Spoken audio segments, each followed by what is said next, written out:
We do have we are live. And this is June 14th, and we will be taking your calls. We'd love to hear from any Baptist women that are supporting the Baptist point of view. I'd like to hear your views on that.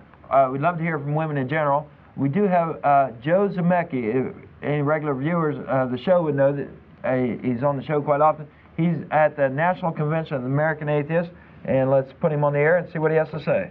Good morning, Joe. Good morning. Glad you called. Well, great. It's great to talk to y'all. I'm up here in Washington. I thought I'd give a call and say hello. Thank you. Great. I heard David Kent. Do you have another guest? Hi. Sue Osborne. Hi, Joe. Oh, great. Hello, Sue. How's Yes, it we had to going? get a woman on the show because the Yes. Baptists this week, that's our topic, women and religion. Oh, isn't that crazy? Yes. There was an excellent cartoon in USA Today. I think it was I saw today. that. You saw it. The woman being dragged by the man, and it's the Southern Baptist. I think that is brilliant because what they're doing is just insane, and I think it really is telling when they put it right in their Constitution and they make no apologies whatsoever. But I just also wanted to talk about what's going on up here. Thank you. It's been a great conference so far, and we're wrapping it up today. We've had some excellent speakers, one of which I wanted to talk briefly about. I'm sorry, it's not on your subject, women and religion, but That's all right. It was a woman. This is a woman named Rita Swan, who is the president of an organization called CHILD, C-H-I-L-D Incorporated, and I'm not exactly sure what the acronym stands for, but it's an organization dedicated to informing the public about faith healing or faith killing, many of the instances where Christian scientists and other types of religious people in their families will have a sick child or some other such situation where they will pray over the child. Of course, you all heard of this. Instead of taking it to a hospital, and many times these are things that can be easily fixed in the hospital by, in the proper way with doctors and science, secular science. And a little bit of antibiotics, just a few dollars worth of antibiotics. Right? And a lot of times some insulin. A lot of kids are diabetic that die. Go ahead, I interrupted you. Yeah, well, anyway, this woman is a very significant speaker on this subject because her experience was that she was once a Christian scientist and sort of fundamentalist in a way, and she was into the faith healing idea, and it cost her the life of her son. Oh, my. Oh. Yeah, and she spoke out about that and spoke out against it, and it was an excellent lecture.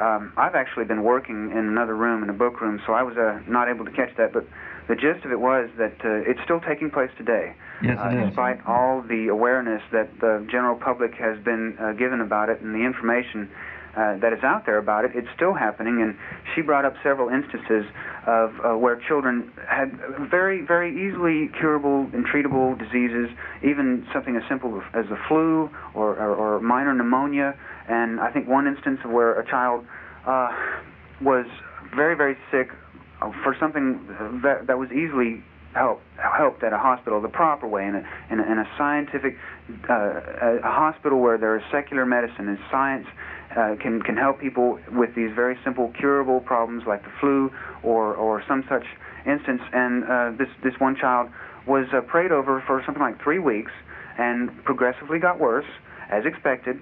And the parents and dozens of friends who were there to pray over this child absolutely refused to take the child to the hospital. And, of course, the child died. Well, this is happening still in this modern day and age, and that was one of the subjects that we've been talking about here, and it was an excellent lecture, and there were several others.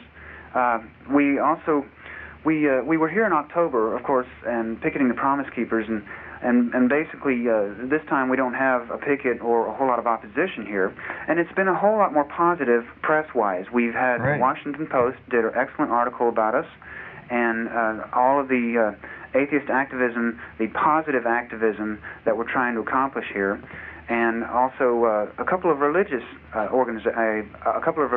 media sources, like the Odyssey channel. Are you familiar with that? Yes. They came out, sent a couple of reporters, and CBN and Religion News Service was out, and from what I understand, they've all given us some good positive reports about atheist activism, and it's really uplifting. It's really inspiring to read these reports. Finally, positive reports about atheists, and not just a complete slam against atheists. and talking about many of the positive things that atheists are doing these days to try to improve awareness among the public about atheists, as well as to try to educate and inform other atheists who don't know much about the organizations that are out there.